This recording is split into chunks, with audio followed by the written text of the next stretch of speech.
மற்றும் professional courses இந்த ஆண்டு தொடங்கி கவுன்சிலிங் நடந்து கொண்டிருக்கிறது, சேர்க்கையும் நடந்து கொண்டிருக்கிறது. கடந்த சில தினங்களுக்கு முன்னாலே மாண்புமிகு முதலமைச்சர் அவர்கள் தலைமையிலே நடைபெற்ற உயர் கல்வித்துறையினுடைய ஆலோசனை கூட்டத்தில் மாண்புமிகு தமிழக முதலமைச்சர் அவர்கள் 6/7/2026 தொழில்நுட்பம், கலை மற்றும் அறிவியல் கல்லூரிகளுக்கான சேர்க்கை பற்றி ஒரு விவாதம் நடந்தது. அதில் மாண்புமிகு முதலமைச்சர் அவர்கள் மாணவர்கள் சேர்க்கை பற்றிய விவரங்களை தெரிந்து கொண்டார்கள். அதே நேரத்தில் மாணவர்களுக்கான கல்வி கட்டணத்தை பற்றியும் தெரிந்து கொண்டார்கள்.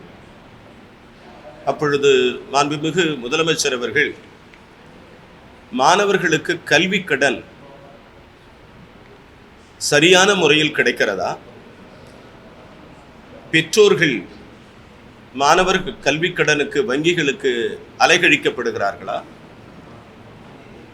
மாணவர்களை வங்கியாளர்கள் மிகச் சரியான முறையிலே அவர்களை கலந்தாலோசிக்கிறார்களா என்பதை பற்றியெல்லாம் மாண்புமிகு முதலமைச்சர் அவர்கள் ஒரு தாய் உள்ளத்தோடு மிக கரிசனத்தோடு எங்களோடு அந்த கருத்தை பகிர்ந்து கொண்டார். அப்பொழுது அமைச்சர், நாங்கள் மற்றும் உயர் அதிகாரிகள் எங்கள் கருத்தை சொன்னோம். அதில் கடந்த காலங்களில் மாணவர்களுக்கு கல்வி கடன் வழங்கப்பட்டு வந்திருக்கிறது. கடந்த காலங்களில் மாணவர்களுக்கு வழங்கப்பட்ட கல்வி கடன் என்பது பல்வேறு நிலைகளிலும் மாணவர்களுக்கு கல்வி கடன் வழங்கப்பட்டு வந்திருக்கிறது என்பதை பற்றி நாங்கள் சொன்னோம். அப்பொழுது முதலமைச்சர் அவர்கள் மிக கவனமாக அதை கேட்டார். கடந்த காலங்களில் 4 லட்சம் ரூபாய் வரை ஒரு மாணவனுக்கோ ஒரு மாணவிக்கோ, தகுதியுள்ள ஒரு மாணவனுக்கோ மாணவிக்கோ கல்லூரியில் சேர வேண்டும் என்றால் 4 லட்சம் ரூபாய் வரை தாயோ அல்லது தகப்பனோ அல்லது யாராவது ஒரு கேரண்டர் சைன் பண்ணாலே அந்த 4 லட்சம் ரூபாய் வரை மாணவ மாணவியர்களுக்கு கல்வி கடன் கிடைத்து வந்தது.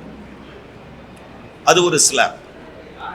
அதுக்கு அடுத்து 7.5 லட்சம் ரூபாய் வரை மாணவர்களுக்கு கல்வி கடன் வழங்கலாம் என்ற நிலைப்பாடு வந்தது. 4 லட்சம் என்பது ஒரு ஸ்லாப், 7.5 லட்சம் என்பது ஒரு ஸ்லாப். அப்பொழுதுதான் நாங்கள் மாண்புமிகு முதலமைச்சர் அவர்கள் சொன்னார்கள், ஏன் இதை மாணவர்களுக்கு அதிகமாக நாம் நீட்டித்து கொடுக்க கூடாது என்ற முதலமைச்சர் அவர்களுடைய கரிசனத்தின் அடிப்படையில் இப்பொழுது மாணவர் கல்வி கடனுக்கான கடன் தொகை நீட்டிக்கப்பட இருக்கிறது. அந்த மாணவர்களுக்கான கல்வி கடன் நீட்டிக்க இருப்பதை பொறுத்தளவில் மாநில அரசு வங்கியாளர்களுடன் பல சுற்று பேச்சுவார்த்தை தொடர்ந்து இருக்கிறது. அந்த பல சுற்று பேச்சுவார்த்தையில் தமிழக அரசு வங்கியாளர்களுடன் நடத்திய பேச்சுவார்த்தையில் ஸ்டேட் கவர்மெண்ட் எந்த அளவுக்கு வங்கியாளர்களோடு கலந்து பேசி ஒரு அண்டர்ஸ்டாண்டிங், வங்கியாளர்களோடு கலந்து பேசி ஒரு திட்டத்தை தயார் செய்ய வேண்டும் என்று உயர் அதிகாரிகளுக்கு ஒரு தாக்கீதை முதல்வர் அவர்கள் கொடுத்தார்கள். அதன் அடிப்படையில் இப்பொழுது 4 லட்சம் என்கிற ஸ்லாபை தாண்டி 7.5 லட்சம் என்கிற ஸ்லாபை தாண்டி மாணவர்களுக்கு கல்வி கடன் அதிகமாக தாராளமாக கொடுக்கலாம் என்கிற ஒரு நிலைப்பாட்டினை தமிழக அரசு எடுத்திருக்கிறது. குறிப்பாக கடந்த ஆண்டு மார்ச் 2026 வரை 1,02,000 மாணவர்களுக்கு மொத்தம் 2,860 கோடி ரூபாய் கடன் வழங்கப்பட்டுள்ளது. அதாவது கடந்த ஆண்டு 2025-26 2,860 கோடி ரூபாய் கடன் வழங்கப்பட்டுள்ளது. இந்த ஆண்டு தமிழக முதலமைச்சர் அவர்கள் தலைமையிலே 1,50,000 மாணவர்களுக்கு கல்வி கடன் வழங்குவதற்கு மாநில அரசு திட்டமிட்டிருக்கிறது. கடந்த ஆண்டு 1,02,000 மாணவர்களுக்கு கல்வி கடன் வழங்கப்பட்டது, ஆல்ரெடி டிஸ்பர்ஸ்ட்.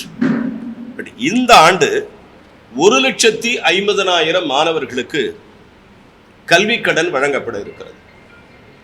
ஸோ எங்க தமிழக அரசனுடைய டார்கெட் கடந்த ஆண்டு 2,860 கோடி என்றால் இந்த ஆண்டு 3,000 கோடியை அது கடக்க வேண்டும் என்ற ஒரு இலக்கை நாங்கள் நிர்ணயித்திருக்கிறோம். ஒரு மாணவருக்கு அதிகபட்சம் 7.5 லட்சம் வரை பிணையில்லா கடன் வழங்க ஏற்பாடு செய்யப்பட்டுள்ளது. ஆல்ரெடி அது இருக்கு. 7.5 என்பது பிணையில்லா கடன் வழங்க வேண்டும் சொல்லிட்டு ஏற்கனவே இருக்கு. ஆனா விரைவில் பத்திரிகை ஊடக நண்பர்களுக்கோ மாணவர்களுக்கோ கல்லூரிகளுக்கோ பெற்றோர்களுக்கோ முதல்வர் அவர்கள் மிக விரைவில் ஒரு நல்ல செய்தியையும் அறிவிக்க இருக்கிறார்கள். அந்த பிணை கடனுடைய அந்த சீலிங், அந்த 7.5 lakhs என்பது உயர்த்தப்படும் என்கிற ஒரு அறிவிப்பு விரைவில் வெளியிடப்படலாம். அதற்கு முன்னோட்டமாக மாநில அரசு இந்த ஆண்டு இதுவரையில் இல்லாத ஒரு விரிவான திட்டத்தை மாநில அரசு ஏற்பாடு செய்திருக்கிறார். இதுவரையில் வங்கியில எந்த ஒரு டிஸ்ட்ரிக்ட்லயும் ஒரு நோடல் ஆபீசர் இருப்பாங்க.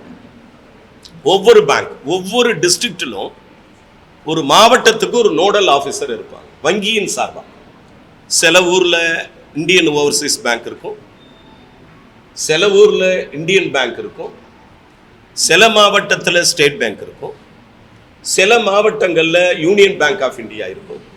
இப்படி ஒவ்வொரு மாவட்டங்களிலும் ஒரு நோடல் பேங்க் தான் அதுக்கு முழுமையான பொறுப்பு.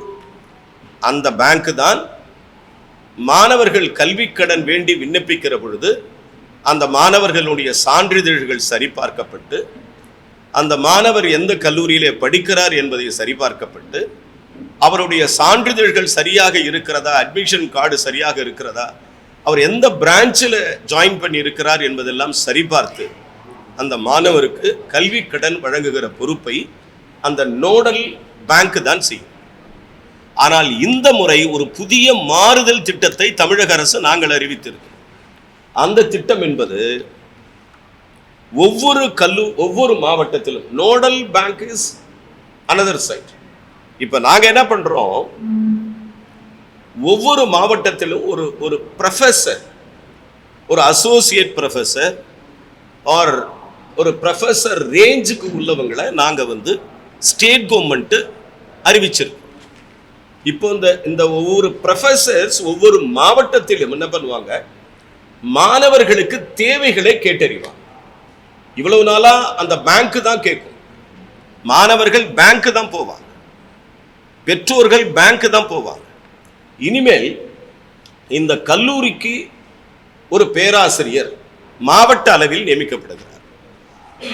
அவர் மூலமாக தேவைகள் பெறப்பட்டு நோடல் பேங்கோட பேச்சுவார்த்தை நடத்தி த குயிக் ப்ராசஸ், எந்த மாணவனும் கல்வி கடன் கேட்டு தனக்கு கிடைக்கவில்லை, என்னால் இந்த ஆண்டு கல்லூரியில் தொடர முடியவில்லை, என்னால் இந்த ஆண்டு என்னுடைய படிப்பு தடைபடுகிறது என்கிற நிலையே வராமல் இந்த ஆண்டு முதல் இப்படி ஒரு திட்டத்தை மாண்புமிகு முதலமைச்சர் அவர்கள் தொடங்கி இருக்கிறார். அந்த திட்டத்தின் அடிப்படையில் அரியலூர், ஃபார் எக்ஸாம்பிள் அரியலூர் மாவட்டத்தில் doctor K Selvaraj, government arts college Ariyalur, அவருடைய மொபைல் நம்பர் வெளியிடப்படுகிறது. ஸோ அந்த ஒரு மாவட்டத்துக்கு ஒரு ப்ரொஃபசர், எப்படி நோடல் பேங்க், ஒரு மாவட்டத்துக்கு ஒரு நோடல் ஆபீசர் பேங்க்ல இருக்காங்களோ அதே போல ஒரு மாவட்டத்துக்கு ஒரு பேராசிரியர். இப்ப மாணவர்கள் இவங்களை அணுகலாம், மாணவர்கள் இந்த தொலைபேசியில பேசலாம், பெற்றோர்கள் இந்த தொலைபேசியில பேசலாம், சந்தேகம் இருந்தால் கல்லூரிகள் இந்த தொலைபேசியில பேசலாம். ஸோ சம் காலேஜஸ் ஸ்டூடெண்ட்ஸ்க்கு லோன் தரமாட்டேன்னு சொல்லுவாங்க. அது ஏன்னு சொல்லி இந்த ப்ரொஃபஸர் கிராஸ் செக் பண்ணலாம். ஒரு பேரண்ட்ஸ்க்கு எனக்கு கடன் கிடைக்கல, நான் 10 முறை பேங்க்குக்கு போனேன், அந்த மேனேஜர் என்னை மதிக்கல, நான் நடந்து திரும்பி வரேன், இந்த கேள்வியை கேட்கலாம். ஆனா இனி ப்ரொஃபஸர் இஸ் அ ரெஸ்பான்சிபிள். மாணவர்கள் சில நேரங்களில் பேங்க்குக்கு போவாங்க, சில மேலாளர்கள் பிஸியா இருப்பாங்க, பார்க்க முடியறது இல்லை, அலக்கழிக்கப்படலாம். ஆனா இதுக்கு எல்லாத்துக்கும் ஒரு ஒரு கன்சென்சஸ், மாணவர்கள் உரிய மரியாதை கிடைக்கப்பட வேண்டும், பெற்றோர்களுக்கும் வங்கியாளர்கள் உரிய மரியாதை கொடுக்கப்பட வேண்டும், பேராசிரியர் பெருமக்கள், ஒவ்வொரு மாவட்டத்திற்கு அறிவித்திருக்கிற இந்த பேராசிரியர் பெருமக்கள் இந்த மாணாக்கர்களுக்கு கல்வி கடன் கிடைக்க ஏற்பாடு செய்வார்கள். அதன் அடிப்படையில் தமிழக முதலமைச்சர் அவர்கள் doctor K Selvaraj, government arts college Ariyalur, Chengalpattu doctor K Ravichandran, Rajeswari Vedachalam government arts college Chengalpattu, Chennai doctor P Ravi government arts college Nandanam, Coimbatore doctor MS Zakir Hussain government arts college autonomous Coimbatore, Cuddalore doctor Vijayan Periyar arts college Cuddalore, Dharmapuri doctor R Chandrasekaran government arts college Dharmapuri, Dindigul doctor P Asha Devi, MV Muthiah government arts college for women Tiruchengode, Erode doctor A Palaniswami government arts college science main road, Veerappan Chatram Erode, Kallakurichi mister S Rukmangathan government arts college Kallakurichi, Kanchipuram doctor Kalaiyarasi, புரட்சி தலைவர் doctor MGR government arts and science college Uthiramerur, Kanyakumari doctor V Betsy Thangashoba government arts and science college Nagercoil, Karur doctor Sakthivel government arts college autonomous Karur, Krishnagiri doctor S Balamurugan government arts college men Krishnagiri, Madurai doctor S Balamurugan Meenakshi government women's college Madurai, Mayiladuthurai doctor K Shankar Ganesh, Dharmapuram Ganga Gnanambigai government arts college Mayiladuthurai, Nagapattinam doctor V Pugazhendhi government arts college Nagapattinam, Namakkal doctor K Kasilingam Arignar Anna arts college Namakkal.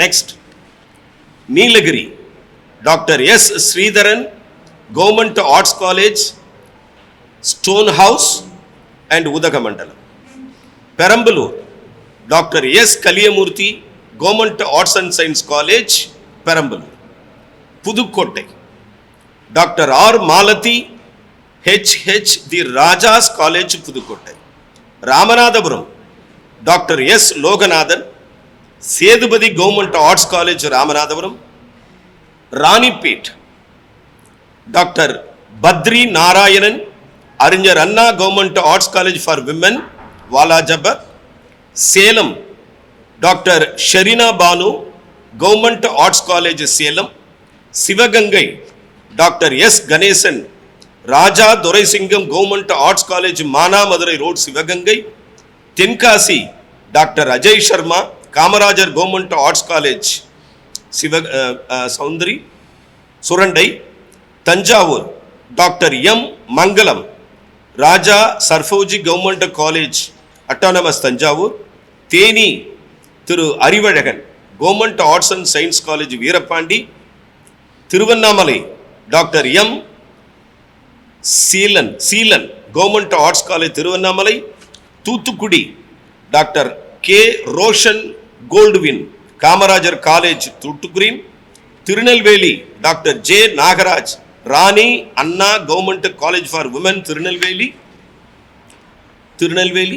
Then Tirunelveli next doctor J Nagaraj Rani Anna government arts college Tirunelveli, then Tiruppattur doctor N Rojabai government arts and science college Tiruppattur, Tiruppur doctor C Malleswaran Chikkanna government arts college Tiruppur, Tiruvallur doctor S Devasankar Narayanasamy government arts college Ponneri, Tiruvarur Mrs C Latha Thiruvika government arts college, then Trichy doctor Ramesh Periyar arts college EVR college Trichy, Vellore mister Ponnurangam Muthurangam government arts college Vellore, Viluppuram doctor L Pandian Arignar Anna arts college for men, Virudhunagar doctor P Thangam government arts college for Sattur. But இவர்கள் எல்லோரும் இப்போ அறிவிக்கப்பட்டதெல்லாம் கவர்மெண்ட்லேருந்து, அதாவது higher education மினிஸ்டர்லேருந்து நாங்கள் இவங்களுக்கெல்லாம் training கொடுத்து we are already going to give a training.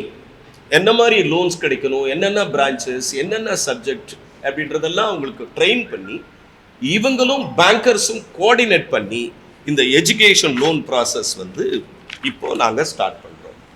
So this is the இன்னையுடைய press மீட்டோட முக்கியமான நோக்கம். ஏன்னா கடந்த காலங்களில் இருந்ததை விட இது வந்து கொஞ்சம் வித்தியாசமான முறையை நாங்கள் அணுகிறோம்.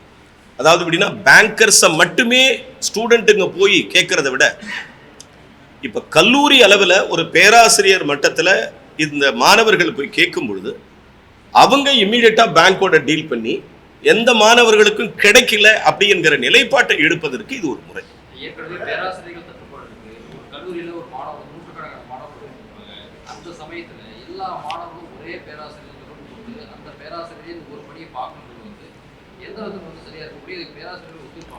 நோ இது நீங்க நினைக்கிற மாதிரி ஒரு பேராசிரியர் கிடையாது. இது ஒரு ஃபேக்கல்டி. நோ ஒரு பேராசிரியர் தலைமையில் ஒரு டீம் ஒர்க் பண்ணும். ஒரு பேராசிரியர் மட்டும் தனியா உட்கார வச்சு என்ன சார் பண்ண முடியும்? நடக்கிற காரியமா? ஒரு பேராசிரியர் தலைமையில் ஒரு டீம் ஒர்க் பண்ணுவாங்க. அந்த டீம் வந்து collection of applications, request for the student, அது எல்லாத்தையும் கலெக்ட் பண்ணிட்டு அதை பேங்கர்ஸோட பேசுவோம். அந்த மெத்தட் தான்.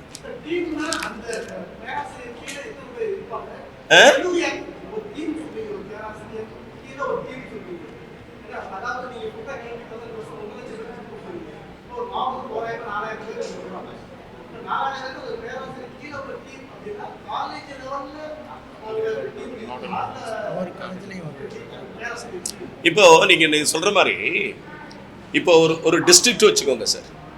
ஒரு மாவட்டத்தில் ஒரு 6 கல்லூரி இருக்கு. 6 கல்லூரியில் பேராசிரியர்கள் கோஆர்டினேட் பண்ணி தானே அந்த சென்ட்ரலைஸ் பண்ணுவாங்க. இப்போ நாங்கள் அனௌன்ஸ் பண்ணியிருக்கிறது டிஸ்ட்ரிக்ட்டுக்கு ஒரு ப்ரொஃபஸர்ஸ். அந்த டிஸ்ட்ரிக்ட்டுக்கு அறிவிச்சிருக்கிற ப்ரொஃபஸர், தெர் ஆர் சேனல்ஸ். ஒவ்வொரு கல்லூரியில் இருக்கிற பேராசிரியர்கள் அவர்களுடைய தேவைகளை அவங்களோட கலந்து பேசுவாங்க.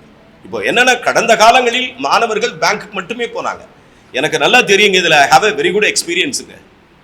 மாணவர் கல்வி கடன் என்கிற விஷயத்தில் நான் 2004 இருந்து நான் உள்ள இருக்கேன். நான் வந்து இதில் வந்து என்ன சொல்றது, நான் ரொம்ப டீப்பாக உள்ள இருந்திருக்கிறேன். அதனால மாணவர்களுக்கு, தகுதியான மாணவர்களுக்கு கல்வி கடன் கிடைக்க வேண்டும் என்பதில் மிக அக்கறையாக இருக்கிற உங்க அமைச்சர் முதல்வர் அவர்களும் இதில் வந்து ரொம்ப சீரியஸ் இனிஷியேட்டிவ் எடுக்கணும்னு நினைக்கிறாங்க. இந்த ஆண்டுல இருந்து மாணவர்களுக்கு, ஸ்டூடெண்ட்ஸ்க்கு வந்து பிரச்சனை இல்லாத கல்வி கடன் கிடைக்கணும்னு நினைக்கிறாங்க. அதனால தான் இந்த ஒரு மெக்கானிசம் நாங்கள் தயார் பண்ணியிருக்கோம். ஸோ எங்கேயுமே பிரேக் ஆகிறதுக்கு வாய்ப்பு கிடையாது.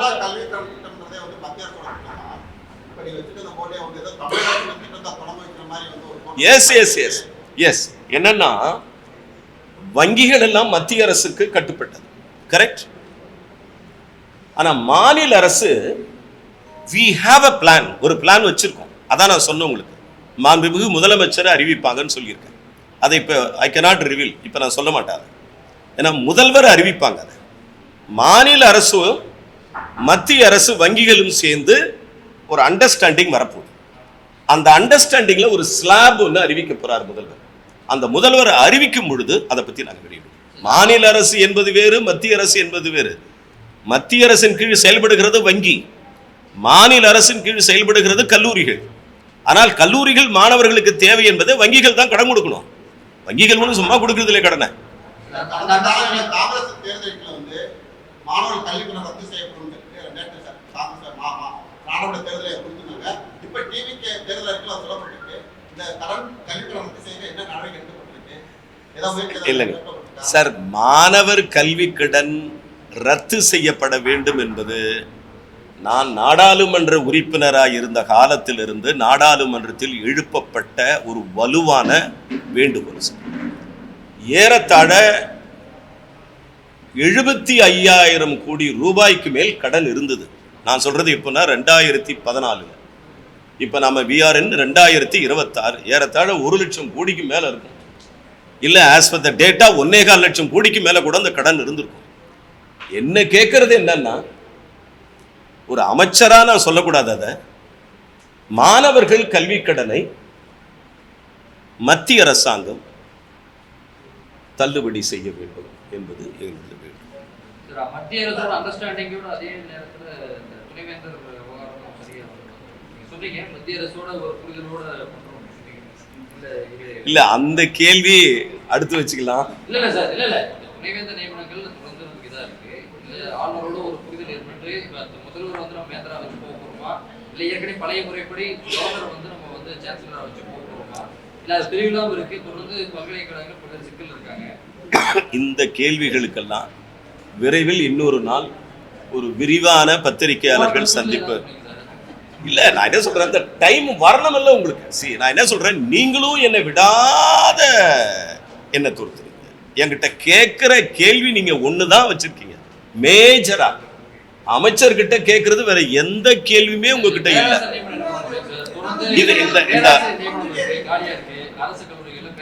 சார் எல்லாம் பண்ணிருக்கோம் சார். பேராசிரியர்கள் நியமனம் நடக்கும். சென்னை பல்கலைக்கழக நிதி சிக்கல் இருக்காங்க. தொடர்ந்து மாணவர் சேர்க்கை வந்து அரசு கல்லூரிகளில் சரிந்து வருது. இதுக்கெல்லாம் என்ன இது எல்லாத்தையும் நம்ம அடுத்ததுல வச்சுக்கோங்க. அடுத்ததுல வச்சுக்கோங்க. இது இன்னைக்கு முடிஞ்சதா நினைச்சுக்கோங்க. தேங்க்யூ.